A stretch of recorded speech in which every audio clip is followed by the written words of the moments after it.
Good morning to everyone joining us in the Western Hemisphere, and good afternoon to those of you who are joining us across the Middle East and Europe. I'm Damon Wilson, Executive Vice President, Atlantic Council. I'm delighted to welcome all of you to this first event. Will COVID-19 exacerbate or diffuse conflicts in the Middle East?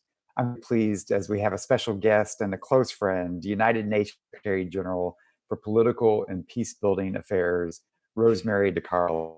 We're so delighted to welcome you to the program, Rosemary. Thanks for joining us today. As the first woman to be appointed to this position, and as the highest ranking American now serving the United Nations, Rosemary was appointed by Secretary General Antonio Guterres to her UN post in May 2018.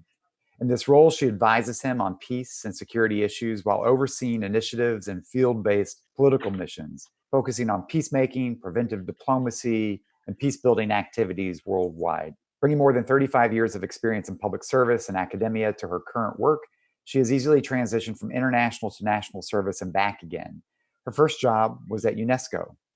She later moved to the US Department of State, and among her many functions there, she was the Deputy Permanent Representative to the United Nations under Ambassador Susan Rice. And Rosemary became acting US Ambassador when Ambassador Rice was named National Security Advisor. She's also served as Director of UN Affairs at the National Security Council in Washington, D.C. I had the terrific pleasure of working with her as a colleague during the Bush administration. Rosemary joins us at a critical time as the United Nations faces unprecedented challenges. It's easy to say that word, but now is a time that is appropriate for it. Unprecedented challenges across the globe, and particularly in the Middle East and North Africa. A region that's been challenged by long-running conflicts, the environment for prevention and conflict resolution have remained a major challenge. And now we have the complexity of COVID-19. Across the region, we see the situation in the Sahel deteriorating. In Libya, we see the conflict escalating where previously there were calls for ceasefire. The fighting between Saudi Arabia and Yemen's Houthis continues.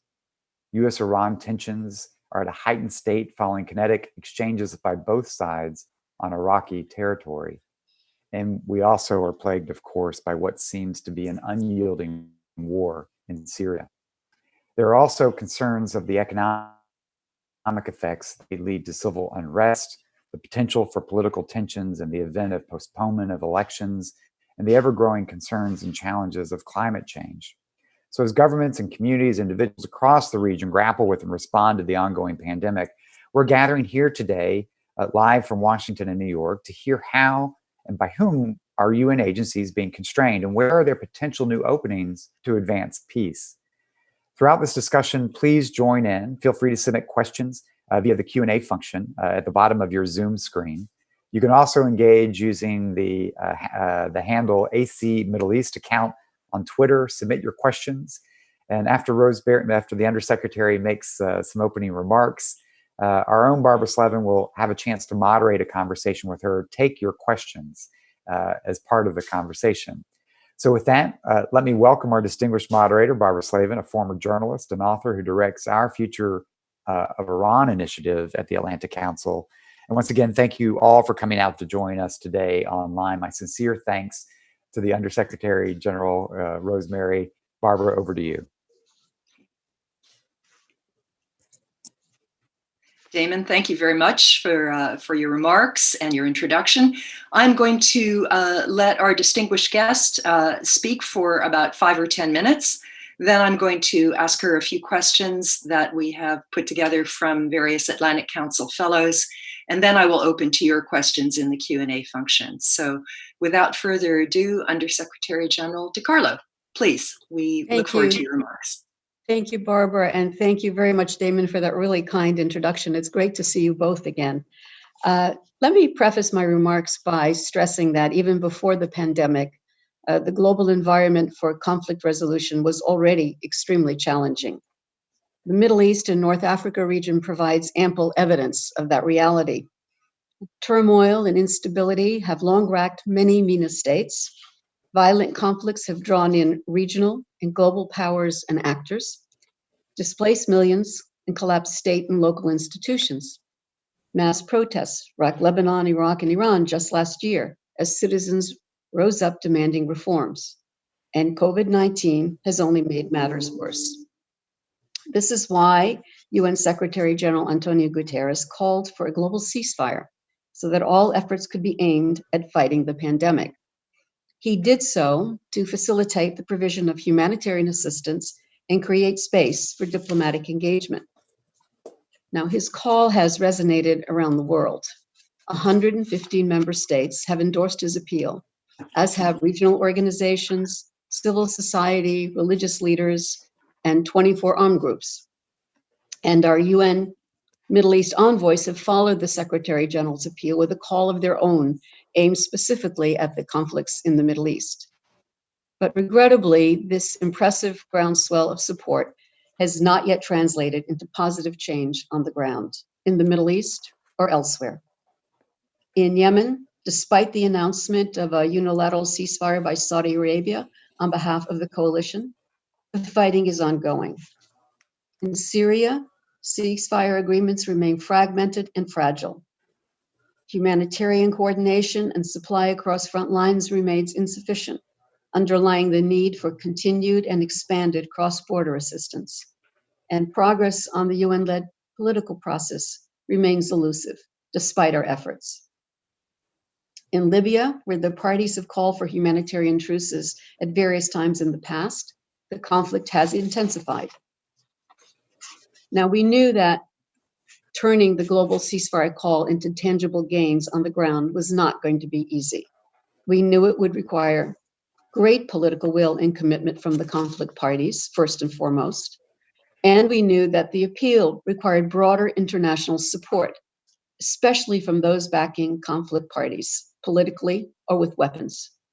If we are to see a positive effect on violence, those with influence on combatants must exercise that pull. Regrettably, at the apex of multilateral diplomacy on peace and security, the UN Security Council, there is still no unified position in response to COVID-19 and its impact on conflict. The Secretary General and our envoys and special representatives continue to exercise good offices and cajole and support conflict parties in pursuit of dialogue and cooperation. These efforts now rely mostly on the use of secure digital tools and platforms. In Libya, for example, working groups established in Berlin have met remotely.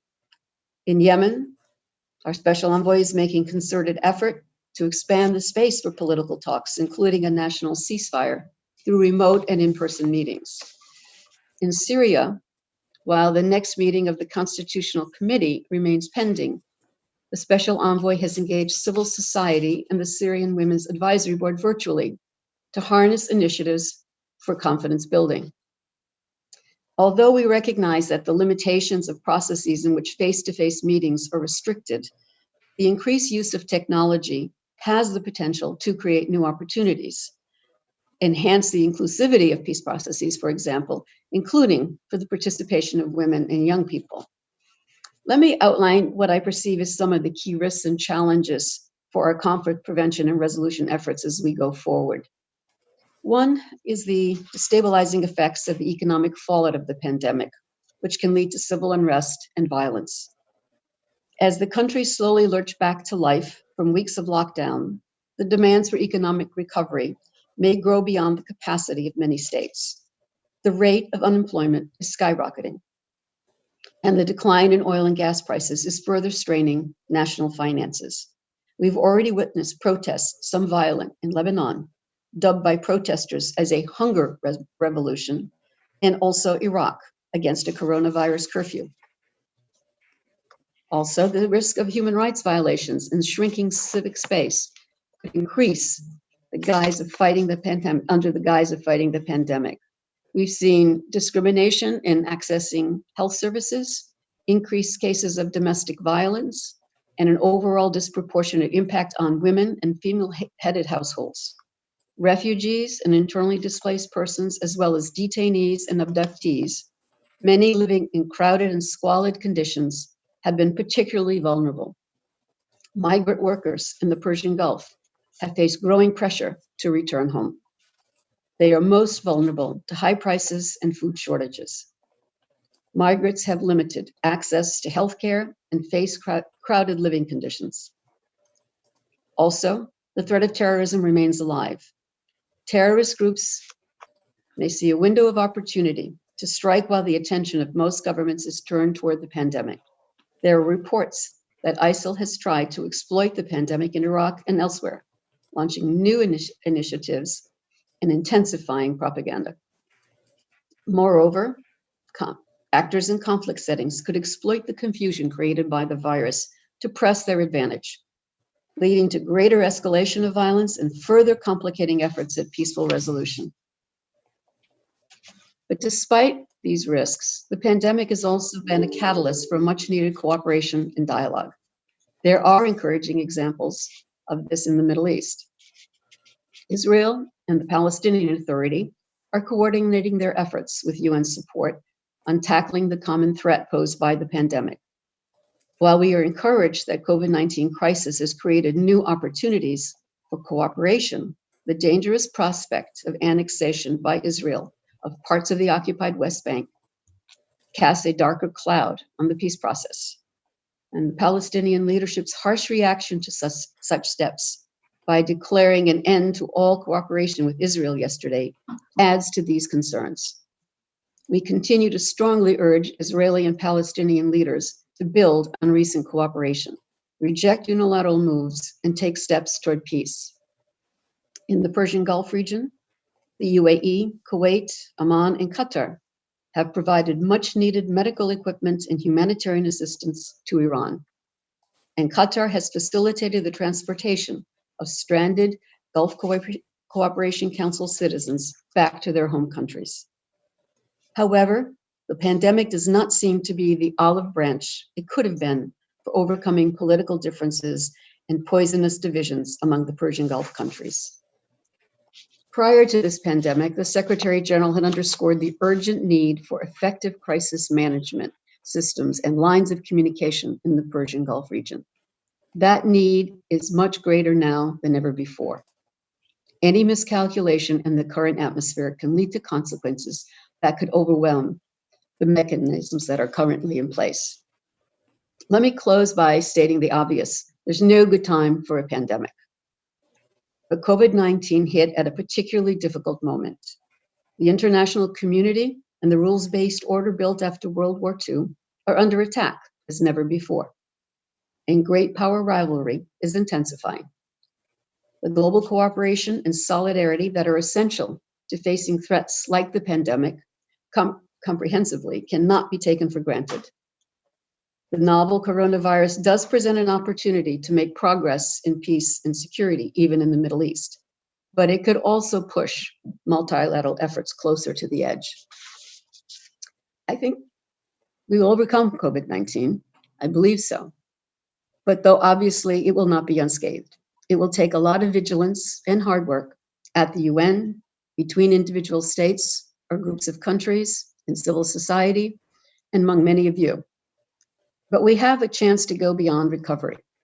We can safeguard the progress achieved over the last 75 years that helps societies prevent, resolve, and rebuild from violent conflict. But we can also do more. We must build back better. Thank you. Thank you very much, Madam Undersecretary General, for your remarks. I'm going to ask you a few questions that may touch on some of the things that you've said, but we'll go a little deeper. I think we'll start with Yemen. There is a lot of concern that the country is essentially partitioned now. And I wonder how you are dealing with the reality of the Houthi North and the southern section being run by this Southern Transitional Council. How is that affecting efforts to stop the violence? Well, first of all, we have a very committed and energetic envoy, Special Envoy Martin Griffiths, whom some of you know, who has been working really hard with all parties in trying to resolve the issue. He has, I think, come very close in terms of resolving certain differences between the government of Yemen and Ansar Allah, the Houthis. His work continues daily, as I said. He has managed to broaden his discussions to bring in parties that have influence on the parties. And we certainly feel that at the right moment, this is going to work. Now, the added complication has been the South, which again we felt it was on its way to being resolved with the Riyadh agreement. Now additional problems. Martin is working all strains and all avenues. I think what's really going to matter, however, is going to be, again, the parties that have influence who are really going to finally explain that there is a need to move forward. The violence has continued. The humanitarian situation is one of the worst in the world. And Yemen simply cannot continue at the rate it has been going with the kind of escalation of violence and devastation we have seen. Have you detected a real change in the Saudi attitude given COVID and the collapse of oil prices? They do seem to be pulling out, yes? I think the Saudis are very committed to seeing a resolution of this conflict, to seeing a peaceful resolution of this conflict. That is the impression, that is the support that we have seen coming from them. As I mentioned, that they did declare a unilateral ceasefire. And I think they do understand that there is not a military solution to the disagreements among the various parties, that it has to be negotiated. Okay. Let's turn to Libya. I have a number of questions. A lot of these come from Karim Mesran of the Atlantic Council, who follows Libya very closely. He is concerned that the UN is supporting process more than results. Obviously, it's a very difficult situation. A lot of foreign countries involved with various proxies. But can you give us an idea of how you're approaching the problem now? Are there new opportunities in the UN Security Council? Are there new opportunities because the Russians appear to be getting a little tired of General Hifter? But I think there are opportunities. I think it's going to be not going to be easy, and it's going to take some time. We do see the dynamics on the ground changing with a number of areas that have been retaken by the government of national accord. We also see, unfortunately, significantly increased shipments of arms coming into the country to both sides. I think this is, and again, another area, in this case, another area where, the parties who are supporting the two conflict parties must understand the devastation they are creating, not only in Libya, but in the neighbors. Because we know that once the fighting may be over in Libya, those arms will go elsewhere. The mercenaries will probably go elsewhere in the region, in neighboring countries. It's been a very difficult one. I wouldn't say we are supporting process, but there has to be a process. There was a sense that we couldn't solve the problem by just bringing, the GNA and the LNA together. That those who were supporting both sides needed to be around the table, needed to come together, needed to commit to a peaceful resolution. That is why Germany, Chancellor Merkel, held a meeting in January of all interested parties, all of them committed to respecting the UN arms embargo, to working toward a peaceful resolution, to supporting various working groups that were established. Within a week, we saw that the commitments did not turn into reality. Can I ask you to be a little bit more specific in terms of which countries are flooding the country with weapons? I think everyone knows, so I won't go into specifics on that. But we see serious weaponry going into both sides, and as I said, we also see a flow beyond Libya as well, which is very concerning and very concerning to the neighbors. I think we have a way forward. I think it's been very clear. The neighbors have said they need to play more of a role now. They all have their vested interests, so it makes things rather complicated. But they also have very serious concerns about the spillover into their own countries. Okay. I wanted to turn to Syria, and a lot of these questions come from Fred Hoff, who I'm sure you remember from your time in the State Department and who headed our Hariri Center for quite some time at the Atlantic Council. 10 years now coming on of this terrible crisis in the country. And Fred's questions, a lot of them have to do with the fact that the UN in its humanitarian work in Syria has to deal with the Assad government. And the question is whether there is really any other way around this. Are UN people acting appropriately or corruptly? Is there a lessons learned accounting document available to the public on how humanitarian assistance is being provided? And then there have been Geneva talks. There was a Geneva process for Syria that hasn't gotten off the ground, really. What are the options now in terms of reviving this? Is there any possibility of a UN-backed political solution to this war? Well, first, let me address the issue of humanitarian assistance first, because I think that this is one that I know is of concern to many people. The United Nations, when it delivers humanitarian assistance, has to do so with the agreement of the host country. They're on the ground, with an agreement that allows them to be there. We are very clear, though, that our assistance has to be delivered in a certain way. First of all, we do the needs assessment. It's not, we obviously consult and work with governments on this, but we do the needs assessment. And we do operate on principles of independence, humanity, neutrality, and impartiality, which means that, again, we determine where the assistance goes. Now, in the case of Syria, we have seen over the years where the government has restricted movements on the grounds of lack of security, and which made it extremely difficult to reach populations in need, and populations that were not, and certainly in areas not controlled by the government. We do have have had, I should say, and still have at the moment, a Security Council resolution that allows cross-border assistance coming from the north into Idlib. We had one coming in from the east into northeast, which no longer exists because it was not reauthorized.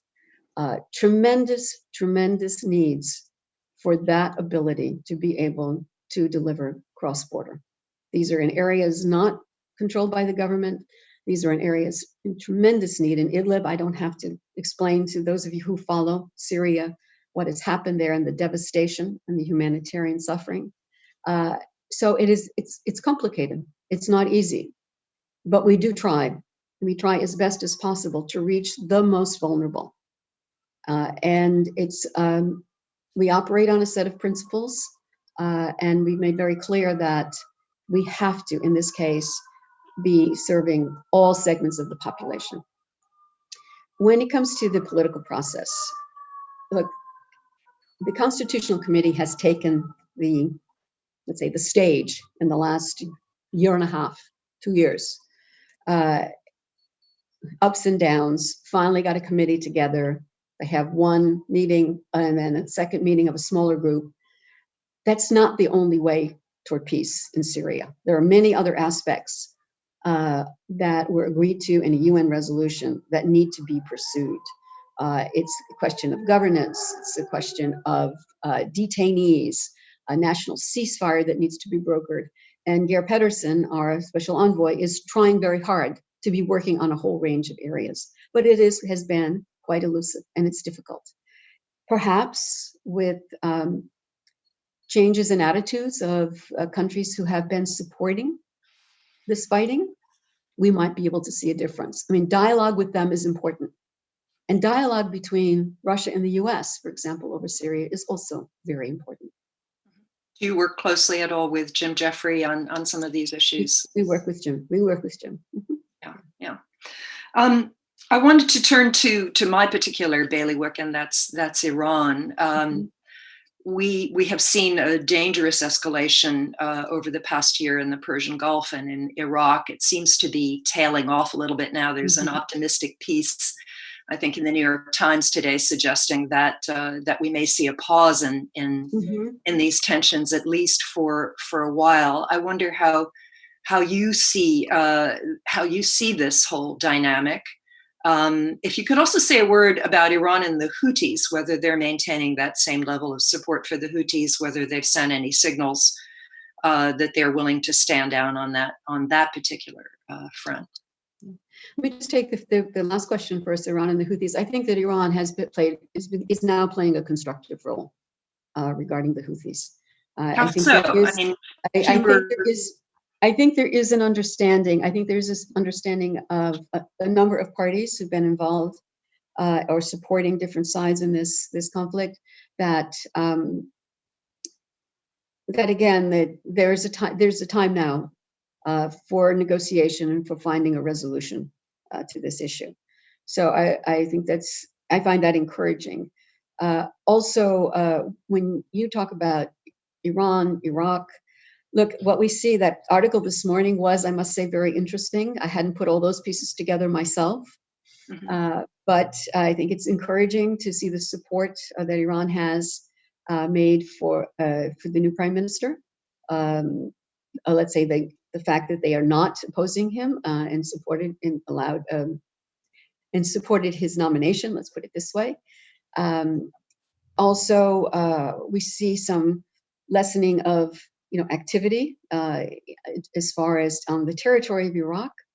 I'm sure that there are concerns that everyone has about ISIL activity in Iraq again, and this may be playing a factor in it. But again, I go back to what the Secretary General has said in many times now.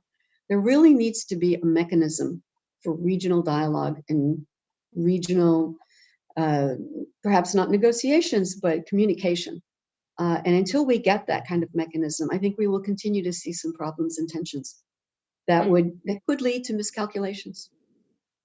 Let me follow a little bit more on the Yemen question. I just wonder how Iran is being constructive. Are we seeing fewer arms deliveries or specific instructions to the Houthis, who are notoriously independent? Excuse me, I think more in the sense of, I think that they understand that positive messages are what's important at this point to move forward. Okay. One other that I have from my list from our fellows, and that was about the force in the Sinai that's been there forever, the Multinational Force and Observers, the so-called MFO. There's been talk about the U.S. pulling those folks out, and have a question about whether the UN might be willing to fill the gap if that happens. There are a number of UN, UNIFIL, so on, peacekeeping organizations that we've seen. Yeah. Well, thanks for the question. I mean, obviously, for the UN to fill the gap, we'd need a Security Council resolution to allow us to carry out such a mandate. Whether the Security Council would be amenable to such an initiative, I don't know. We've never posed the question because this has not really come up. I'm going to turn now. I think we have a number of questions that are coming in from all sorts of folks. Okay, this is a question from Peter Galbraith. He wants to know how can the UN conduct a meaningful peace process in Syria when it includes a largely defeated Arab opposition, but excludes the SDF and the autonomous administration in northeast Syria that controls a third of Syria's territory. Are there any prospects of including Rojava representatives in the Constitutional Committee? Well, at this point, the makeup of the Constitutional Committee is set, but there are consultations that would go on with other parties who are not necessarily sitting at the table. Let me put it that way. I think it's very difficult to have the kind of inclusive process that Peter is referring to, I think, for obvious reasons. And what we're trying to do is get the best that we can. Whether that is even achievable is not clear. Yeah. I have a question from a member of the Atlantic Council and a supporter of my initiative, Faye Mokhtar. She wants to know about efforts to ease sanctions on Iran, and I believe that there was a call to ease or pause sanctions in light of COVID. Is there any movement in that direction? And then let me also ask you about the arms embargo, which is due to come off in October. We've seen some comments from the Trump administration suggesting that they want to extend that. I just wonder whether you think that's feasible given the provisions in the JCPOA. Well, first of all, on sanctions, there are no UN sanctions at this point on Iran. There is an arms embargo, but Right. there are not sanctions. And we've been very clear, and the Secretary General has been very clear on this issue, and not just for Iran, but worldwide, that he really looks to member states to ease sanctions that would undermine a country's ability to combat the virus. And we know that many sanctions already have humanitarian exemptions. Some are implemented properly. So in some cases, there's still a lot of caution in delivery of materials because there are sanctions elsewhere or other kinds of sanctions. But he's very, very clear that we really do need to see some release, some ability to provide the kind of assistance that countries need during this period. On the arms embargo, obviously, it will be a decision of the 15 members of the Security Council. It is to expire in October. I believe that discussions have not really yet begun seriously in the Council on this issue. Whether the atmosphere in the Council will lead to any kind of renewal or not, I really couldn't tell you at this point. Well, of course, the U.S. has suggested that even if it doesn't get a new resolution through the Security Council, it still believes it has the right to, quote unquote, snap back the UN sanctions because of language in the JCPOA. And I just wonder, does the UN share that interpretation of the JCPOA, or do you think the US has forfeited that ability because it's no longer in the deal? Yeah. Look, it's our policy to allow the members of the Council to interpret their own resolutions, and members and participants of any agreement to be the ones, they are the arbiters of the agreement. So we don't take a position on that. Do you consider the US still a participant? Well, again, that's for the participants to decide, not for us.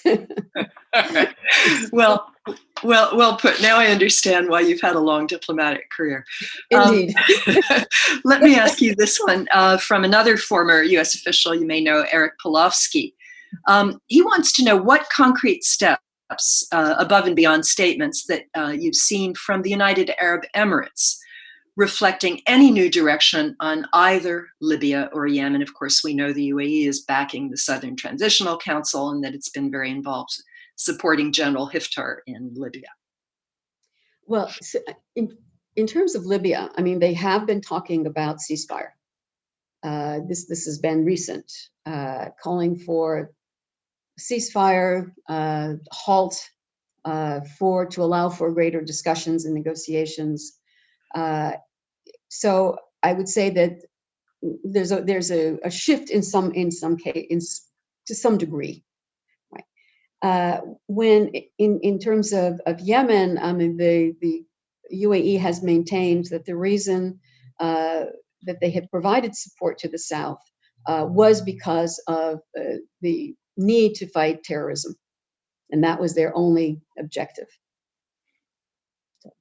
Yeah, on Yemen again, it seems that the so-called authorized government of the country hardly exists anymore. The Saudis have now told exiled members of the government that they have to pay their own way, pay their own expenses. How functional is the Yemeni quote unquote government? Look, it's really difficult. It's a really difficult situation. You have a president with a number of other members of his government sitting in Saudi Arabia, not sitting in Yemen. You have a small group in Aden. And it's an extremely difficult situation, and we see a country that has deteriorated. It's not just the fighting, but politically as well. A lot to rebuild there. Indeed. We have a question from a Mr. Samir Qasim. Can you envisage a Russian-Turkish-backed ceasefire in Syria, which formally includes the HTS? If not, how can a ceasefire stick without their involvement? I think it's very hard to envision a ceasefire, frankly, with HTS that both parties, both the Russians and the Turks, would approve, would guarantee. Very, very difficult question. But we do see a reduction in fighting in Idlib.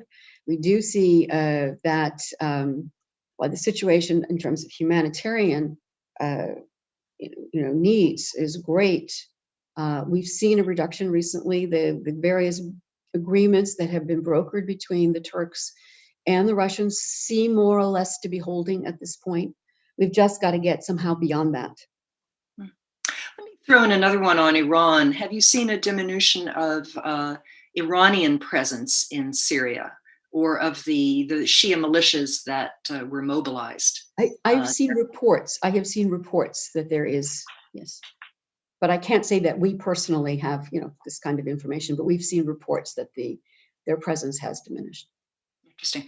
This one's an anonymous question. It's asking what lessons were learned from the failure of the Berlin Conference on Libya and the 56-point agreement signed by heads of state and the subsequent failure of Hassan Salma's track 3 negotiations, somebody who is far more plugged into these matters than I am, clearly. Tell us what the Berlin what the Berlin Conference was about when it happened. Sure. It happened in January in Germany, in Berlin. It was chaired by Chancellor Merkel.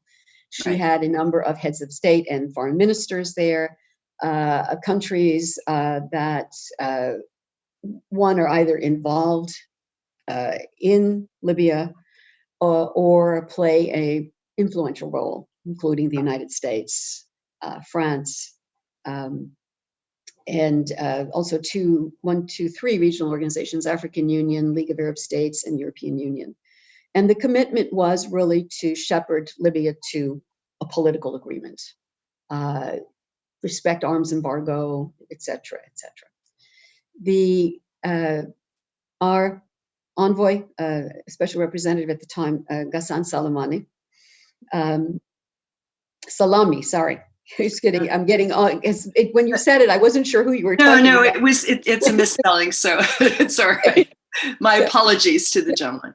Ghassan had 3 negotiating tracks, which still exist. One was a military one an economic one, because there's a huge, issue with oil revenues, etc., coming, and that's a part of the power play going on the ground. And then one was political. The economic track actually has taken off and still meets. It's the parties themselves, the GNA and the LNA meeting. And the security, the military track had met a few times, hasn't met in a few weeks, but has met. The political track is the one that hasn't really gelled. And that's probably the most important, because you have to have a political basis for stopping the fighting. So, okay. Thank you. It's very informative. We have a question about Afghanistan, which is sometimes considered MENA and sometimes not. This is from a gentleman named David Waters. He's wondering what level of commitment the UN has to economic and infrastructure development in Afghanistan. He suggests that the UN has, for all intents and purposes, left the country. And I'm not sure if that's the case in military terms, but what is the level of commitment? And if you might just say a word about whether you think there is an opportunity for conflict resolution in Afghanistan. I mean, the US has reached an agreement with the Taliban, but certainly the Afghan government has not. Thank you. Well, first of all, Afghanistan happens to be our largest political mission. We have quite a number of, it's a very large mission. We're into thousands, is what I'm talking about, between the mission, the political part of the mission, and the UN agencies, funds and programs that are on the ground. And the funds and programs are very active in both humanitarian and development assistance. Obviously, when it comes to the economic side, we've got lots of different processes going on with the region, with the Central Asians that are hoping to help lift Afghanistan up economically. while UN agencies and other partners are providing sort of the technical support to various ministries, various kinds of initiatives. So I wouldn't say we've left it all. In fact, as I said, it's a very large mission. On the political process thus far has been, largely US and Germany and Qatar. We have been observers at a number of meetings.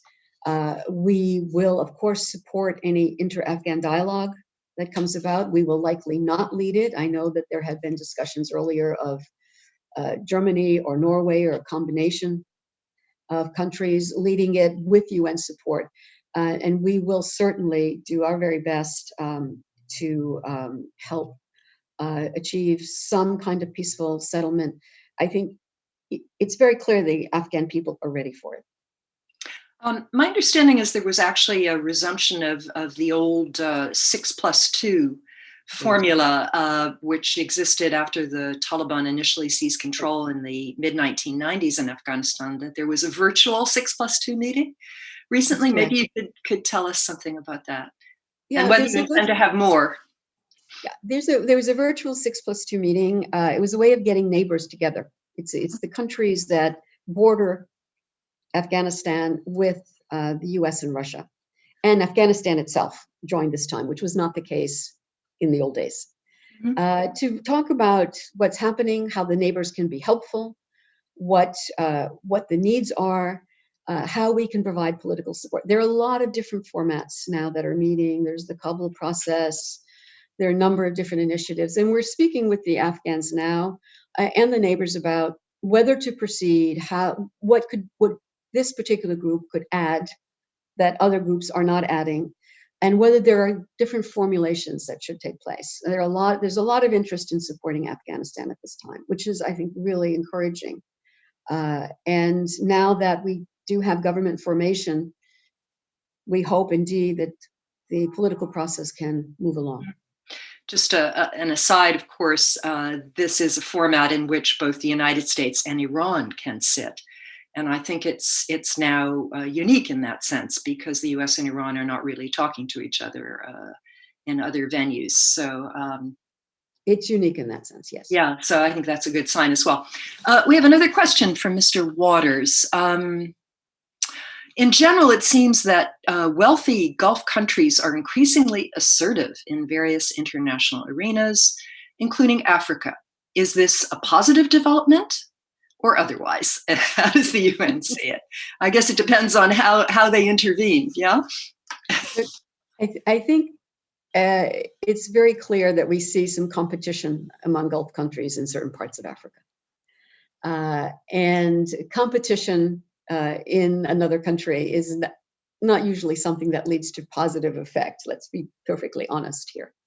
So it is of concern. And we have been, very clear in our discussions with countries who are active in countries where we are also, let's say, either where we have missions or we're very involved in conflict prevention or conflict resolution, that we really would like to see everybody pulling in the same direction. Indeed. Okay, this is a question about UNRWA. What are the latest developments pertaining to UNRWA's funding, shortfall and cash flow difficulties, especially given the bigger challenges caused by the pandemic in those areas? Well, UNRWA has issued a new appeal, a COVID appeal, both for Lebanon and for West Bank, Gaza. Look, it's been difficult. They've worked really, really hard to make up for the funding that for the lack of US funding, managed to do so to keep the programs going, managed to keep schools open. But now there's a need for additional funding and significant funding, frankly. How much are you asking for? Okay, I know that in Lebanon it's 43 million, and I don't have in my head, I'm sorry, the figure for West Bank and Gaza. Okay. And of course they operate in Syria as well. So, but the real concern right now, we are very focused on Lebanon at this point. Yeah. We have another question about the Syrian Constitutional Committee. what are the main issues that remain as roadblocks to this constitutional committee getting off the ground? Okay. Well, first of all, they finally agreed on an agenda. They agreed on an agenda just like literally, I think, a day or two before everything started shutting down and airports were closed. So there was no ability to convene them. And this agenda is for the smaller group, the 45, not the 150, but the 45 that are actually going to start with the drafting. There was a thought to perhaps convene them virtually, but then the decision was made that we'd probably end up missing opportunities if we started it and then could take much longer to finally get them back once the airports and people are able to travel. The fact that they agreed on an agenda is a really good thing because it was months before they could agree. So that part is good. I think, though, we have to be completely realistic. This will take a very long time once they actually are able to meet in the room. There are some serious differences of opinion on ways forward, differences of opinion what's needed, how elections could be run in the future, of how that should be codified in the Constitution. Okay. This is a kind of broader question. It says, stepping back from your vantage point, covering all the conflicts, where have you seen that the UN makes the biggest difference beyond calls for global ceasefires and so on? Where has the UN really played the biggest role in terms of conflict resolution since you came in? Yeah, I think we actually make the biggest difference in areas which you probably never hear about. Okay. Now, it's very hard to prove that you prevented something from happening, but when you see the signs, that you know you have to go in and try to do something about it. I think we've done some very good work in Africa. We did some very good work, I believe, in Burkina Faso, for example, by working locally. We found recently that working with local communities where the tensions start often really is very productive in a way of moving forward. And it doesn't take a lot of resources to do so in terms of, actual funding. We've managed to work in decreasing tensions in various communities in Burkina Faso. Still a problem, and certainly right now with the virus, and they've been hit hard by the virus, with the fact that we have terrorists running rampant on their territory in the Sahel. It's just extremely difficult, but I think we've helped keep the lid on a number of things. And I think it's there where I think we do make a difference. Where we're hoping to make a difference right now, and we're working remotely. Unfortunately, we have people on the ground, but we're also doing a lot from headquarters, and that is Sudan, to help the transition. If we miss this opportunity, it will be shameful on our part. It would just be shameful. So we are working now. We're planning a new mission. We're hoping to have by the end of May authorization from the Security Council to set up what would be a political mission to support Sudan through the transition. That would be a peace process, also with the various areas that are still fighting, also economic support, as well as peace building. Good.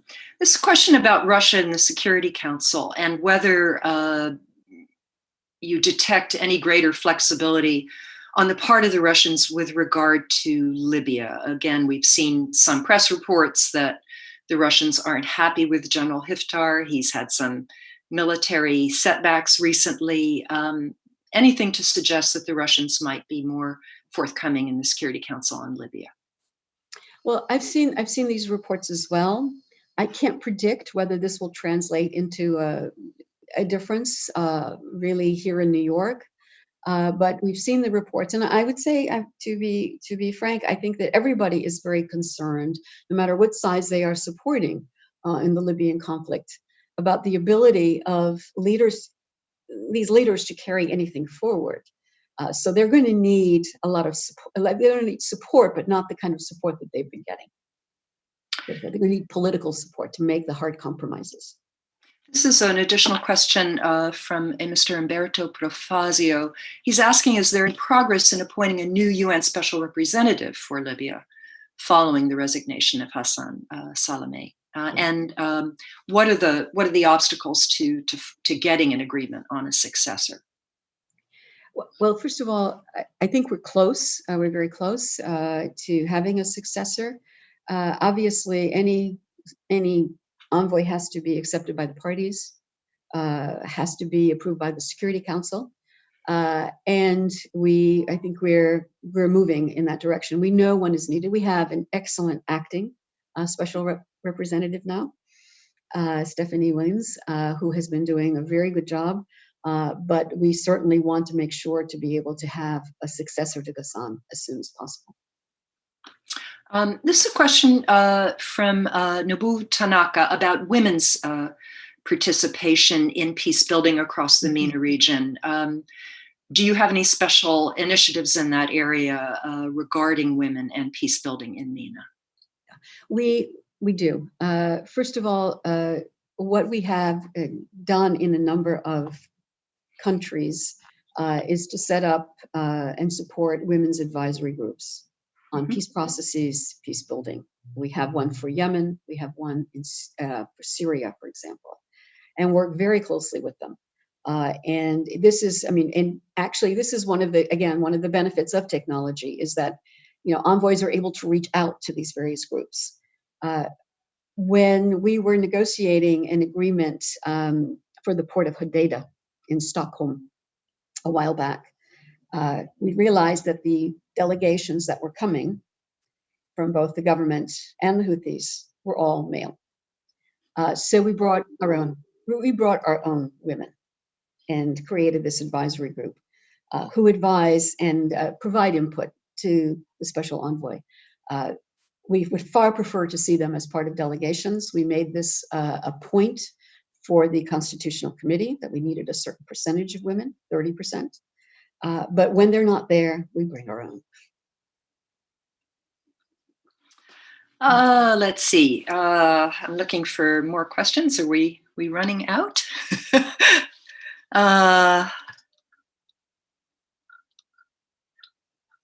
Let's see. Here's another question from Peter Galbraith. He writes that there are about 5,000 foreign children in 2 detention camps in northeast Syria. It's clear that many countries will not take back their adult detainees. But is there any possibility to remove children from the camps, even if their mothers do not agree? This is a very, very good question.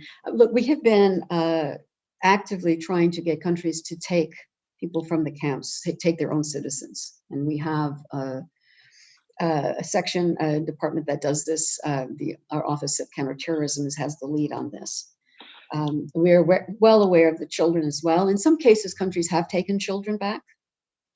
Whether we can take them back without their mother's permission, I frankly don't know the answer to that. But we have seen where we've had families split because children were accepted, but not the entire family, and not the mother and child. Yeah. Let me just ask, we were talking about this a little bit before we came on air, and that is how the UN is coping and working remotely. I mean, as you were speaking, 3 times or so, I heard sirens going by. Sorry about that. No, I mean, it's we hear them in Washington as well. It's a fact of life now. Always has been in New York, but somehow it has a different connotation these days. How are you managing? Are you having more meetings than you did before? Without the possibility of traveling, you're essentially a captive in your own apartment, I would guess. So how are you functioning? How is it affecting the work that you do? Well, first of all, I'm constantly before the screen here. We use various platforms for meetings. This is how we brief the Security Council. I brief it from my living room when I have to do so. Participate in various events like this. Lots of internal meetings. I have to say, look, it's workable, but it's cumbersome. In that it's not the same as passing someone in the hall.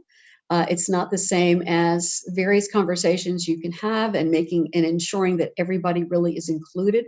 I think that's one of the challenges, is to have that inclusivity that you have in an office setting, just by nature of the fact that you're near each other and you make sure to pass on the information.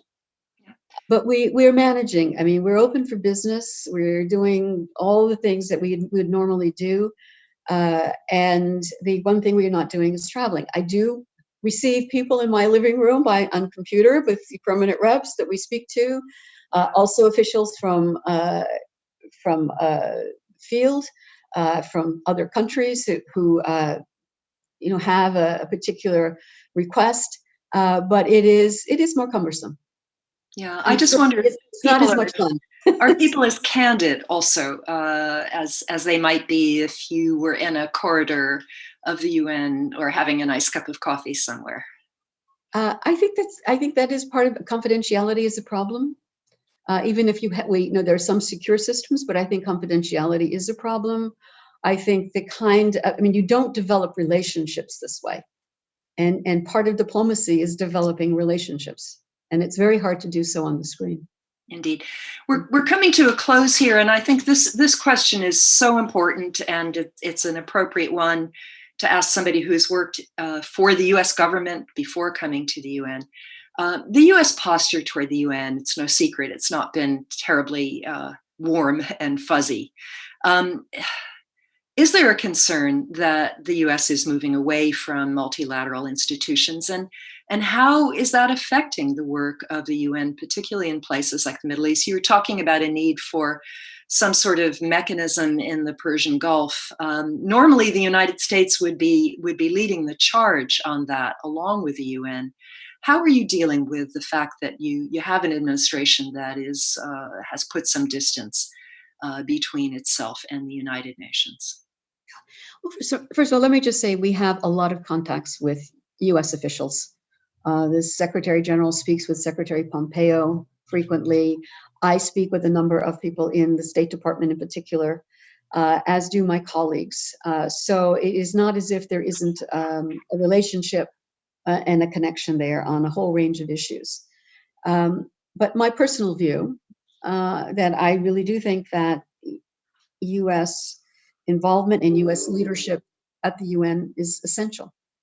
And people do look to the United States often, whether they agree with the United States or not on a whole range of issues. They do look to the U.S. to lead, and I think it's extremely important. And I think the U.S. has played a really important role in the UN from its founding to now. And I do think, again, I'm well aware of the imperfections of the UN system. Having worked UN issues as a US diplomat, but also as being part of the UN. But I do think that we bring something to the table that nobody else can. We are the organization that can convene a whole range of countries and individuals. And we have a bully pulpit, and we can try to move things forward. So I do think hearing the voice of the United States is really important in the UN. Well, that's a great way to end. Let me thank you. Let me thank Julian Davis and the others on your staff. Let me thank Masood Mostajabi and Jackson Styron and Lauren Holland from the Atlantic Council, Damon Wilson. It's been an absolute pleasure to have you on, and I hope we can come back to you again, and maybe we'll get an update on some of these issues in a few months. In the meantime, stay safe and continue your good work. We really appreciate it. Thank you, and stay safe as well. Thank you very much. Thank you so much. Thank you, everyone. Thank you for